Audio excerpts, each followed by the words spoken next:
Mlamuli Mbambo is the best-selling author of Winning the Money Game, a guide to financial well-being and an award-winning international speaker. Mlamuli is a Brand South Africa Play Your Part ambassador advocating for a financially literate and inclusive Africa. He has been honored as one of the Mail and Guardian Top 200 Young South Africans, Junior Chamber International 10 Outstanding Persons of South Africa, and Inside Education Top 100 South African Shining Stars for his work in changing financial destinies through financial education. Yes, let's change your financial destiny. I think that's good. How does it feel when you hear me reading this out loud? It's always interesting. It feels like, before a preacher is about to go a pulpit. Yeah. So it feels like and it's as if I get into a certain role, because now I'm actioning my assignment and my calling. Yeah, that's powerful. Thank you so much for making time and coming through to the threshold. So you've done so much, right? When I asked for something that describes you, I got two bios. I've got a short one and a long one. I just read the short one just for time, because I know the long one was going to take us some time. What do you do, Mlamuli? I've just read your bio, right? Yes. In simpler terms, what do you do?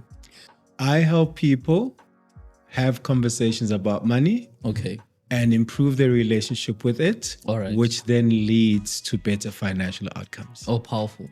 Yeah. Powerful. Yeah. That's the bio that I wanted to. That makes so much sense. So you are in the money space. I'm in the financial education space, financial literacy. And for me, it's strange how we handle money every single day, most of us, but we hardly have real conversations about this money thing. And I find that when we actually interrogate this issue, you start understanding many things. So for example, I did a BCom Economics and Finance. Okay. And I worked at one of the big banks as a business analyst in credit rehab and debt review. Okay. So you'd appreciate that I was seeing data of people that Yeah. No, that's true. That's true. I think having spoken about the debt review aspect, which I feel is quite relevant to many South Africans, maybe making it a general question, what do you think South Africans really struggling with? Like, what are we really struggling with? Is it the fact that there is no money? There's not much money, because everyone is complaining about the economy.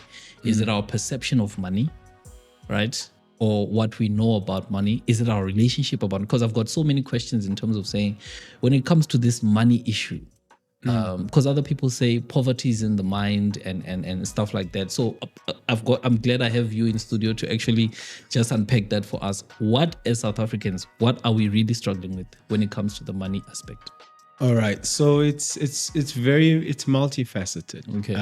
I don't think you can pinpoint one thing. And the other thing we need to appreciate is that people have different journeys. Okay. Right. Some of us grew up, with some advantages that kind of dictate that you should be okay, and some had to really fight through. So I think many times when, as speakers, we're on stage, it feels as if there's an assumption that everyone grew up okay. Okay. So there are really people that, they had to fight through wars to come out. But when we get to the stage of you now have income and because the other challenging thing in financial education, there's always an assumption that we are whole. Okay. That there's money coming in, whereas we need to start the conversation from how to make money for those that are maybe not there. But once you and to speak to how to make money, I think that especially youth unemployment is sitting at 62.4%, and that's scary, right? And what I say to that is, money doesn't follow a job. Okay. Money follows value. Okay. Right. So I've done talks in colleges and universities, and people have innate talents, innate gifts. For example, someone was doing parties and is able to get a crowd there, but they were not really monetizing it because they're waiting to finish their degree and start a job. Okay. Right. Yeah. So I always say that money follows value. And if we can get young people especially to see the intrinsic value and then be able to package it properly, then money would follow. For example, I did a workshop with artisans. Okay. And the nice thing about being in a TVET college, which I also think requires better PR, not all of us are actually supposed to go university. Okay. And you can actually make a lot of money in TVET college qualifications, right? So I was doing this thing with artisans and I said, champ, if you are now an electrician, there's no reason to sit at home and wait for a job, because in the TVET college setting, you're able to do the actual work. Yes. And so I think it's activating that intrinsic value to start earning, because before colonization, a lot of us were self-employed or you were employed in your family thing, right? So we were not all looking for a corner office with air conditioning. Okay. Right. So I really think seek to find your intrinsic value and then package it and then take it to market. So that's the making it part.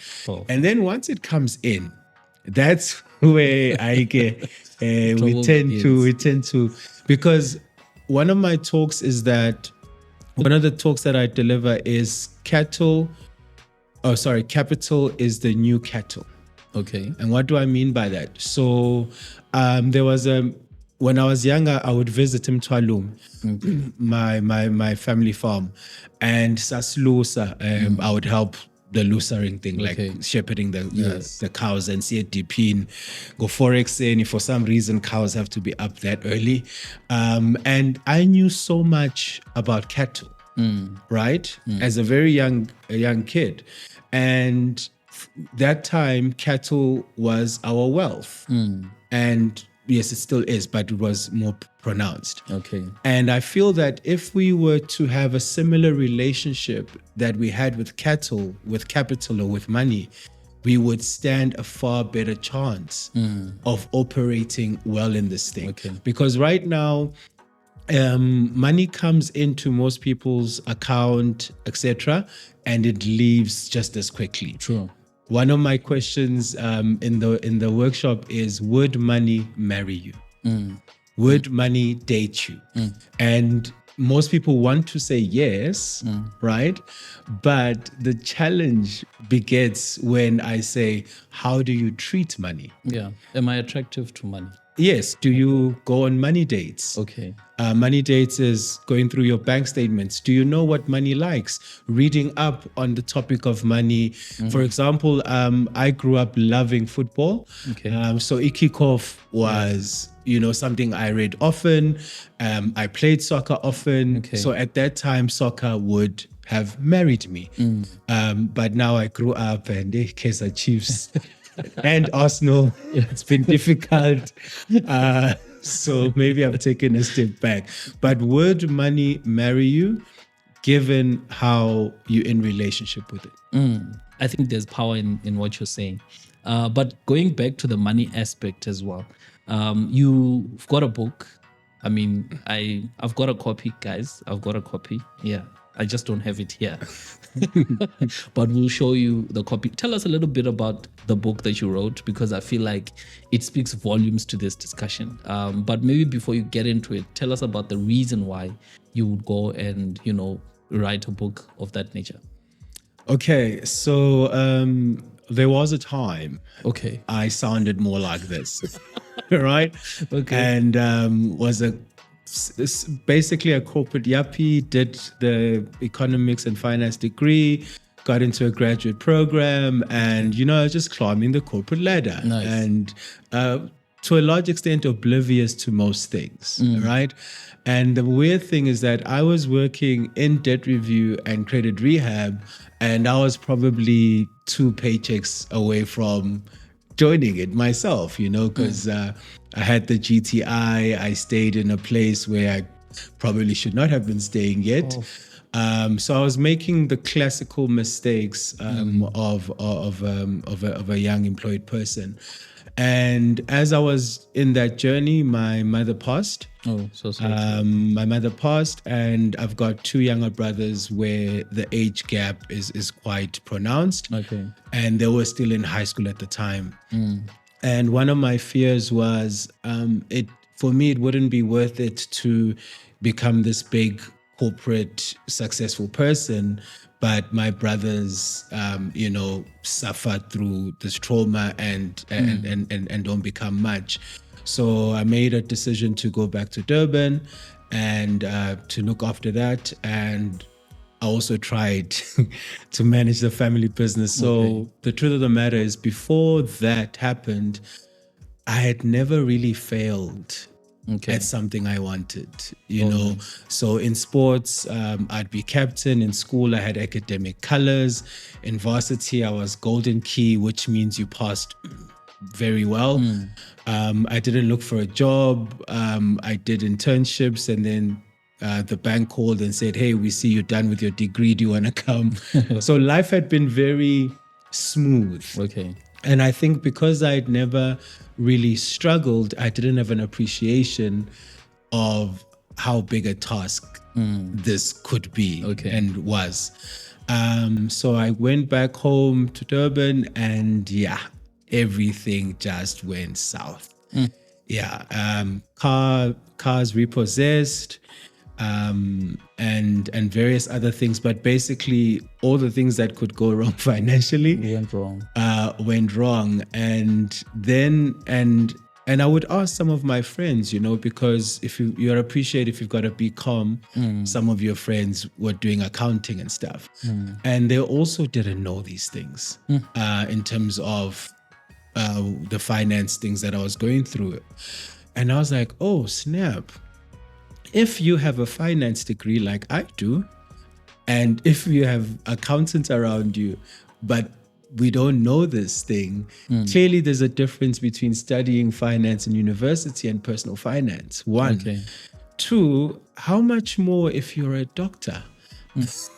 Right? Like if you did medicine or did something that's got nothing to do with finance, how are you coping with this thing, right? And then as I got out of the financial quagmire and some of the challenges, I learned certain things. And for me, it was, when I got out of it, it's an injustice that we can finish school, finish university, and not know these things. I mean, my level of education in this thing was this small. The first time I asked for a loan, so she had recently passed, and I asked for the loan while I was still working at the bank. I was declined because I didn't have credit history. In my mind, I always assume that it's good that I've never gone for credit, because it shows that I'm living within my means, right? But when I went and seeked a loan, I was declined. And when I was trying to save certain things, I didn't qualify. So I'm like, how do I not know these things? And then I started doing workshops to say, no, guys, come on. Like, we need to know this. And initially, my workshops were very, how do I put it? They were very financy as a finance person. But I found that when I communicated from that approach, it went over people's heads. Because finance people tend to speak to finance people. As I would imagine, creatives have their own creative language, and doctors have, I think a need to a doctor is some Latin thing that we won't understand. But the sad thing is that with money and finance, we all have to play this game. So when we don't understand the language, it doesn't save us from ignorance of it, which actually hurts, which hurts us, right? And then I remember that innately, I was a theater person. Okay. So I used to write poetry. I used to have a songbook, and I used to perform some poetry. And the more I started infusing that side of me in my presentation, the more people resonated. And I started using metaphors to build a bridge to the understanding of the financial concept. And and they really started taking off. And my mentor, Ubabkladi, he did the forward in the book. Ubabkladi said, "But why don't you monetize this?" And I said, "Oh, actually, I can." So I started charging a fee for the workshop, and people paid. And we're doing the workshop, getting some traction, got a Future Leaders Award and stuff like that. And then my partner said to me, Mla, there's only so many people that you can reach with talks and workshops and the like.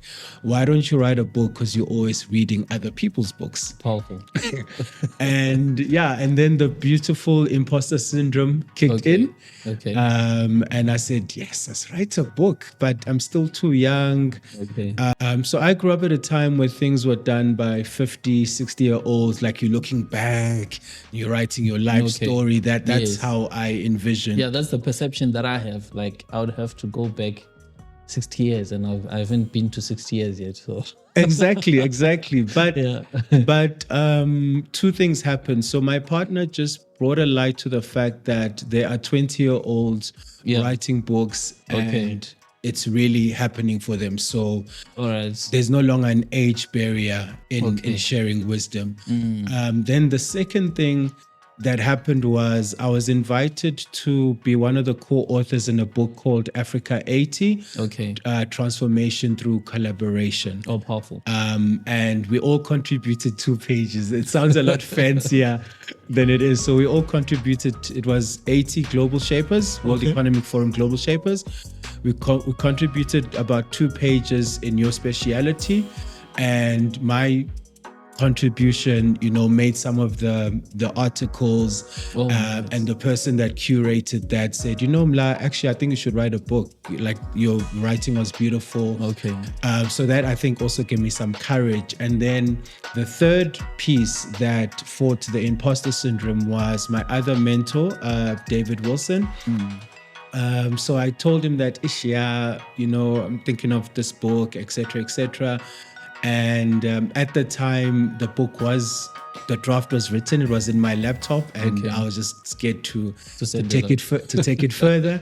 And he said, Mla, if you were to attend something and the person is 1 chapter ahead of you, and you learn that 1 chapter, would you appreciate that? And I said, yeah, I would appreciate, when I attend things, Vele, it's about, can I get 1 or 2 gems that will, help me move forward in steps. And then he said, okay, so in conversations with you, you are a couple of chapters in understanding this money thing than most people. Right? Because the assumption was, I need to be this gazillionaire, this billionaire, before I can write a book with such a title, right? And he said that by the time you get there, you will have forgotten so many of the steps that it will be difficult for you to resonate with someone that's starting the journey. That is deep. That is very true. I've actually picked that up. Because I tend to not celebrate, right, the milestones, the more smaller milestones. And that celebrating that milestone just means putting a stone where you've passed, so that when you look back, you can see the different number of, milestones that you have actually checked in on. So I really resonate with the fact that make it a milestone to say, this is where I am, and I'm going to do this here and now. So powerful one. And I'm going to share the knowledge and the insights of that stage. Yes, right? True. And it reminded me of something that happened in university. So in UKZN, we had Professor, let me not say his name, but was a professor of stats. And he had all the awards you can imagine on stats, international level, right? And we were first years, and he's teaching us stats, and we're all just kind of like looking at him, and he goes, "Are you confused?" It was a Chinese gentleman, and we go, "Yes." Even like the smartest and brightest, right? Okay. We're all like, "Yes," and he laughed. Yeah. And he laughed, right? Yeah. And when he would do examples, he would do like example 22 when he hadn't actually articulated example one. Number and two, one, yes. Right? Yes. And when I thought of that, I said, if I wait until I'm a multi-millionaire to write this book, I would be the professor of that. Because I'm too far gone to write something that would resonate with someone that's starting the journey. Right? Because we then went to Mr. Singh, who was also teaching stats, and we passed.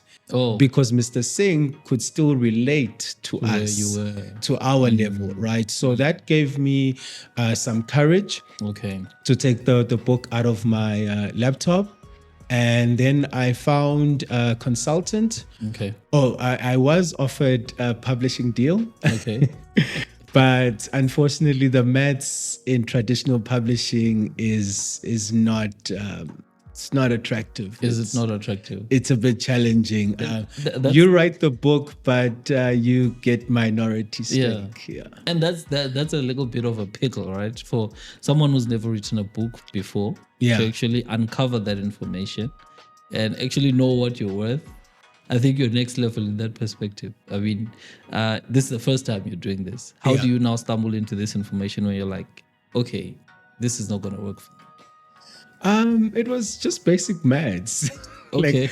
I guess in my naivety, I thought the number in terms of royalty, equity, and percentage was going to be far higher. Okay. But no, it wasn't. And then I just said, no, there must be another way. Okay. And then I went to the best university on earth, YouTube.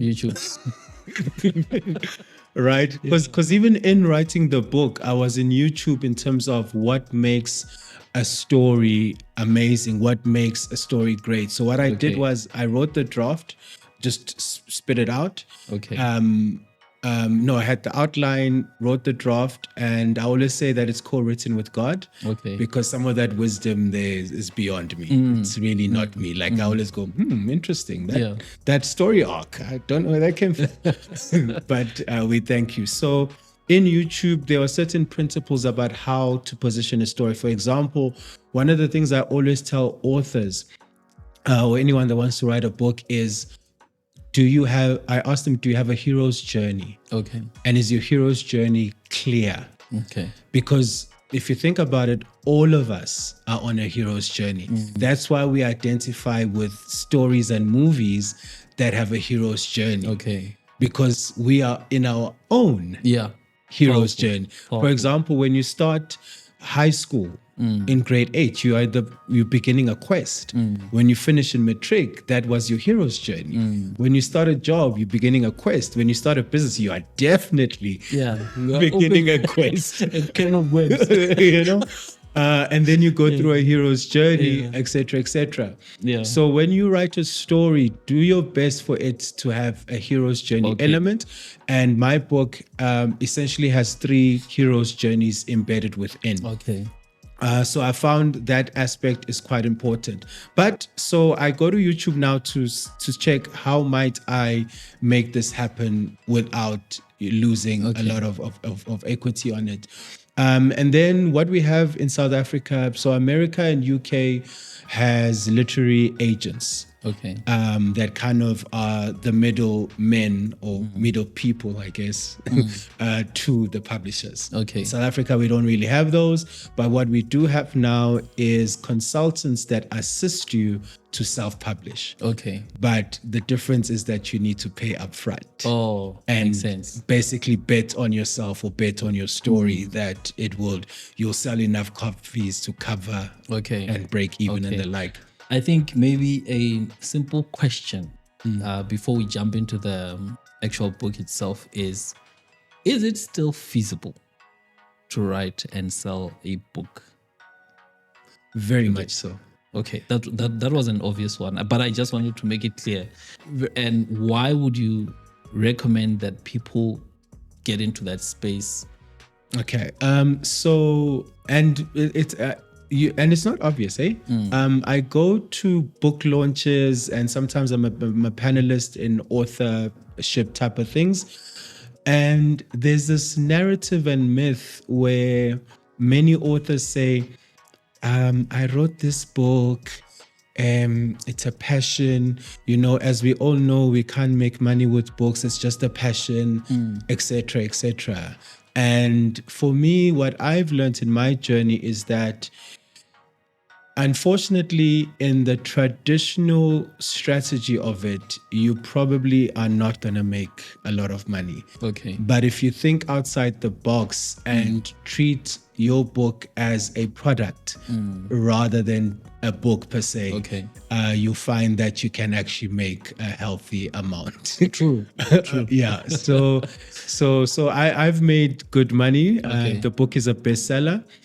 So we've sold thousands of copies, and multiply that by the cost of the book, you'll find that it's a healthy number. Powerful. It's a healthy That is number. very But a inspirational. lot of that money was made outside the traditional space. So one of the questions a lot of authors ask me is, how can I get on a bookshop? Okay. Because my book is at Exclusive Books and Bargain Books.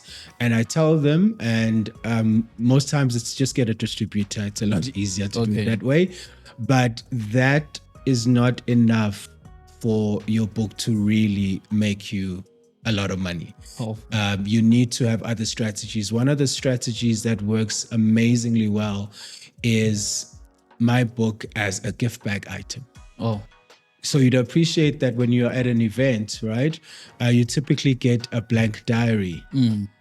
We are in July now. Do you really want to receive a diary in July? Wow, that is very creative. So rather have, winning the money game. Yeah, so rather, if the theme of an event fits with the theme of your book, then that event should actually have your book in the That gift is bag item. powerful. And then what you do for the purposes of a diary having a logo, what we do then is you have a bookmark. Right? And that bookmark has the artwork and the graphics and the logo of the client. And some clients even add a QR code that takes the attendees to either a financial quiz or open this bank account, that kind of thing. And now they integrate it into the actual program. People are forced to now go through the book, open it, and interact with the book during the actual program. Well, we haven't had that kind of client, but for me, it's the narrative and the sentence goes, or the story goes, how are we keeping the theme of this event beyond the day of the event? Okay. And usually that has not really been thought of. And then I say, okay, what's in the gift bag? Okay. Well, we've got a diary, a USB, a cup, etc. And I was like, well, what if we had a book that carries the theme of the event further? Oh, that would actually be nice. Which book do you recommend? And then obviously I recommend my book, right? But I share this with other authors because in South Africa, I think as authors, we're not at a stage where we really should be competing. We're at the stage where we're trying to raise the tide of reading. Okay. So that, because a rising tide lifts all ships, right? True. So if I get to a client and previously they've had books as a gift bag item, my conversation is far easier. Yeah, it's much simpler. Right? Yeah. Rather than being the pioneer to all clients. So I share this with authors that please, if we're going into August, so if you've got a book about women empowerment, women's rights, etc., target some of these women events and put your book in there. Get your book to be a gift bag item. I think you shared in broad essence, and opened our eyes to a lot of things. I mean, I would have just put my book on a shelf, put it at whatever, store there. I mean, that's my assumption. I mean, to my legal knowledge, I guess people are treating and they're getting the results of their assumptions. I mean, if you go into a business assuming that it's something that's not going to work, it's probably not going to work. But your strategy in terms of how you are navigating the sales of your book is quite powerful.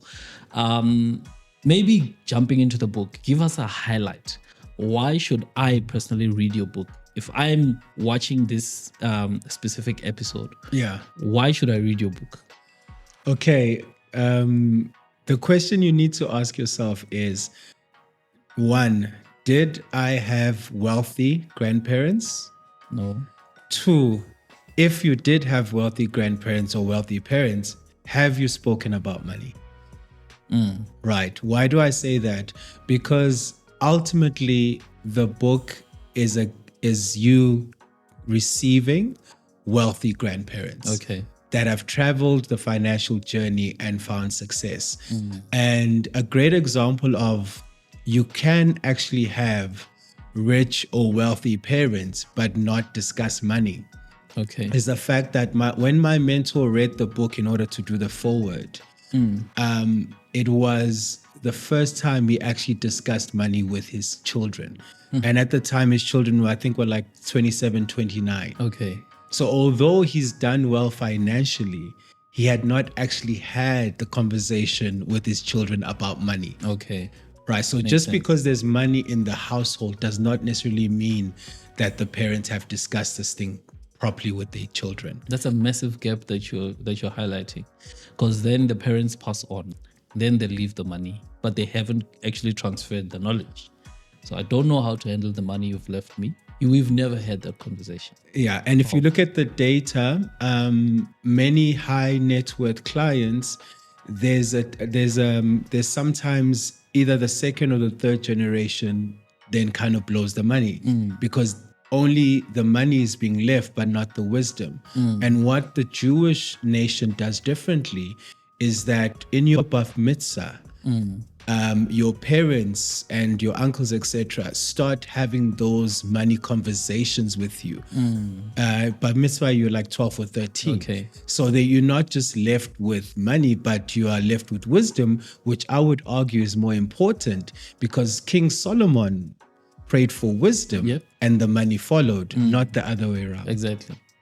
Problem. That's so you would, so I'd say if you want wealthy grandparents that will guide you in this finance thing and learn from their mistakes, learn from their lessons and their strategies and their principles, then this is definitely a book to get, because sometimes I'm asked why grandparents are not parents, right? Because uma wako no baba wako will say, hey, yes, Colin. Yeah, right. Go to school. Yeah, go to school. That's kind of like how my mother did it.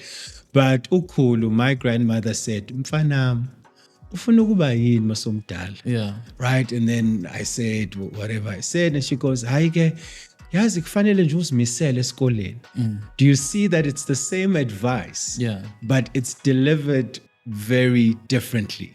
True. Right? So when I thought of the topic of money and how sensitive it is, I utilize the caricatures of grandparents, because grandparents have a way of delivering instruction in a warm and palatable manner. How powerful! No, I think I'm inspired, to go back and dive deeper. For those of you that also want to get his book, maybe I think this is the opportunity in terms of where can we get your book. Okay, so the book is available, exclusive book, bargain books, take a lot. Okay. I also sell it via Dream Team, which is where we share a link with you. And by the way, you can also resell the book via a link. And that's another beautiful strategy, because the book is a bestseller because of my affiliate program. That's powerful. Right? So when you have 100% equity of your product, you can part with some of the equity in order to have resellers. That's another strategy now. Yes, and this pretty much works for most products. If you have a healthy margin, just we wait for Avon, we wait for Typeware, we wait for Herbalife, but this is something that you can do for most products or services. Actually, on second thought, guys, I'm gonna attach a link to this YouTube channel. There we go. Yeah, get on board. They'll go to your dream team winning the money game book link. Yeah. And you get 40 Rand for every time a book is purchased. That's powerful. The purpose of this platform is for us to share lessons in terms of how to navigate and, go forward with your personal, discovery, personal growth journey. I've got one or two questions, that I would like for you to summarize. Number one, how does one get out of debt, right? Is debt review a good direction, right? Because, that's another question. How does one get out of debt? And secondly, is debt review a good option to explore? All right, we'd just like to say a disclaimer. The views shared here are not to be considered financial advice. I think we cover that there. So for me, getting out of debt, I think it's a lot deeper. It's a deeper conversation than we usually have. Okay. Because when I do coaching with clients, I start from who are you, Ungubani? Because let's say I'm an accountant and I go buy a Range Rover and the Range Rover starts putting me in a financial challenge. The Range Rover was not bought by my logic and my numbers and understanding of numbers. It was bought by a deeper me. It was bought by who am I? And also who do I want people to think I am? Okay. Otherwise, I would have bought a car that I could afford. Right. Yeah. So debt, yes, there are debts that happen, like maybe there's a death in the family and there wasn't a funeral cover, etc. So there is that. But a huge piece of debt is also our insecurities. Okay. For example, when I had the GTI, I was no longer Mlamuli, I was Uputi with GTI. Yeah. And I liked it, if we're being honest. Right. When we buy certain brands, this is a very expensive jacket, but it's worth it because people will think of you in a certain way. Yeah. Right. Because you haven't worked on valuing self. And one of my things that helped me in that journey was knowing whose I am. Okay. Right. And as a child of Yahweh, as a child of God, I don't need brands to give me value. Powerful. Right. Yeah, I do wear brands. I'm not saying I don't, but it's from a place of I like this. Okay. Not from a place of it completes me. Okay. And the sad thing is when you are trying to fix emotional scars with physical items, it's never enough, which is why you can have someone crying in a Ferrari. Okay. Because they are trying to fulfill spiritual or emotional scars with something that's physical. No. So you'll never have enough money to sort that out. Okay. That's why you must then go to the surgery and the source of Ungubani. Who are you? Whose you are, and how do you see yourself and how do you value yourself? And please don't make it things, because things are futile. The other question is, there's someone sitting at home, right? They've got a lot to share and they probably feel like writing a book, right?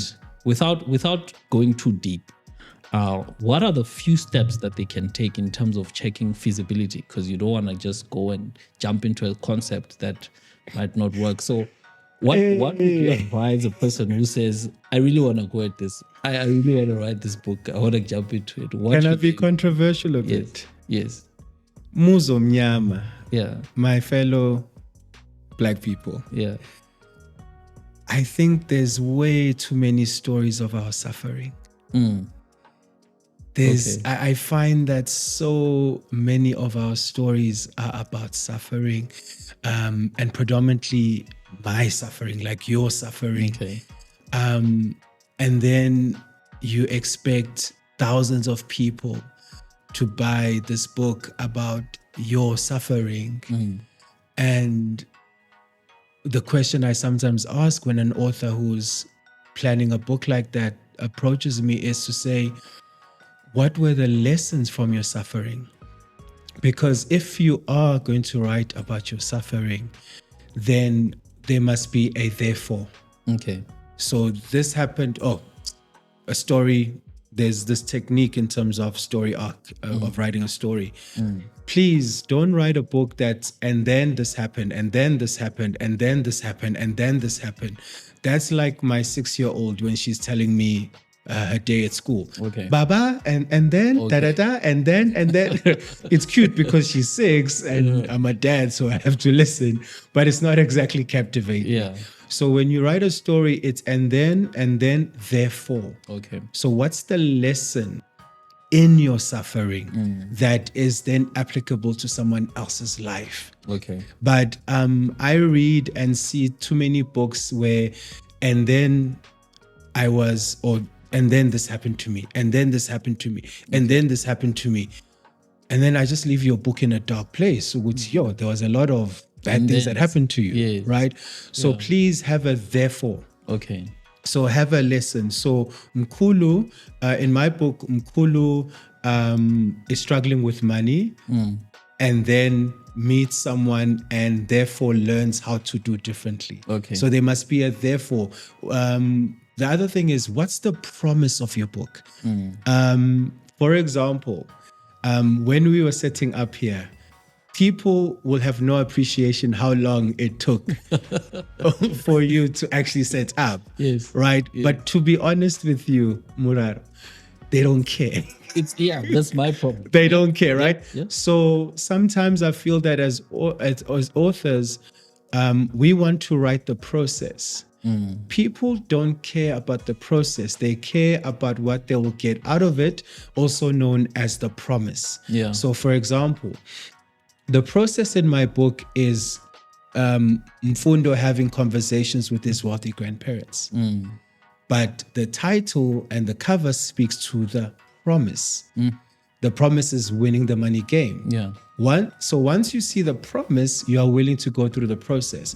When you go to gym doesn't go, what you're going to do is 1,000 laps and you're going to lift dumbbells. It says you will have rock hard abs and biceps and they'll think you know? Yeah. So position your book and especially your title from a place of a promise and a promise to the reader.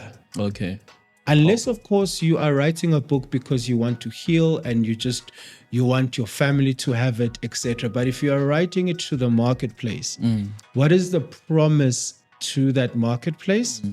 And then they were willing to go through the process. Okay. But as a genre, I think my struggle, my suffering, there's really a lot of that. Let's restructure that. Yes, guys, we've been suffering as a people, but I think let's try to write things that are different. I mean, even romance. I still find that a lot of people are reading, subtracting the wife. Obviously that phenomena was amazing, but most people are still reading international stuff like that. So I would say have a clear promise. And then therefore. Okay. Yeah. Last question. In summary, what impact has the digital age had on your journey as a book writer? So before I wrote the book, I was the kind of person where you'd send me happy birthday on Facebook in October. I would respond in January saying thank you. So I really was not into social media. It was not a thing. Even to this day, I think I'm still struggling, but getting better. But for me, the digital aspect is it's a distribution channel. It's getting your message out there, because the other thing is that the message in your book must actually live outside your book. Because not nobody, but most people don't wake up in the morning say, you know what I need today? I need another book. Yes. Right? It's not a thing. So the message of your book must live outside your book, and you share certain parts of it such that someone goes, you know what? I think I need to read that book. Right? So essentially what I'm saying is, when you publish a book, you are technically onboarding yourself to the digital social media space. Okay. Otherwise, how will we know Yeah. that your book is so amazing and that we need to give it a read? And the best promoter of that book is you. It's you, but what I've also found to be the best promoter, because we'd appreciate that anything that you do, there's a bias. Yeah. And when you say it's great, we'll take that with a huge pinch of salt. Yeah. Usually I get an influx of sales when I share a moving testimonial. Okay. Right. So, for example, this lady bought the book for her daughter in university, and she read it. And the daughter is now saving. The daughter has changed how she deals with money.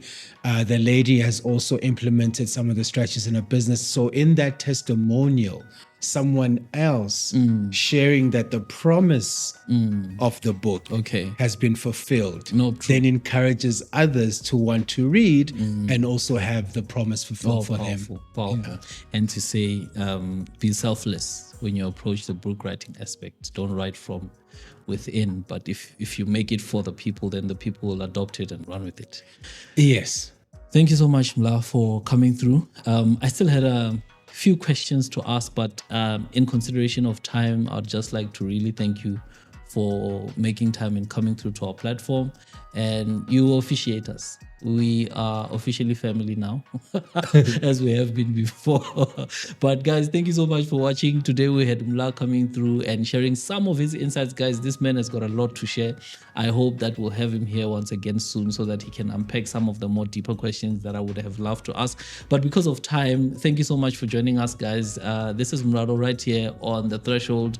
And this platform we share in terms of how you can, explore and grow beyond where you are, because the threshold is that space in between who you are and who you want to be. Thank you so much for joining us, and we'll meet you on the next one. It's cheers for now.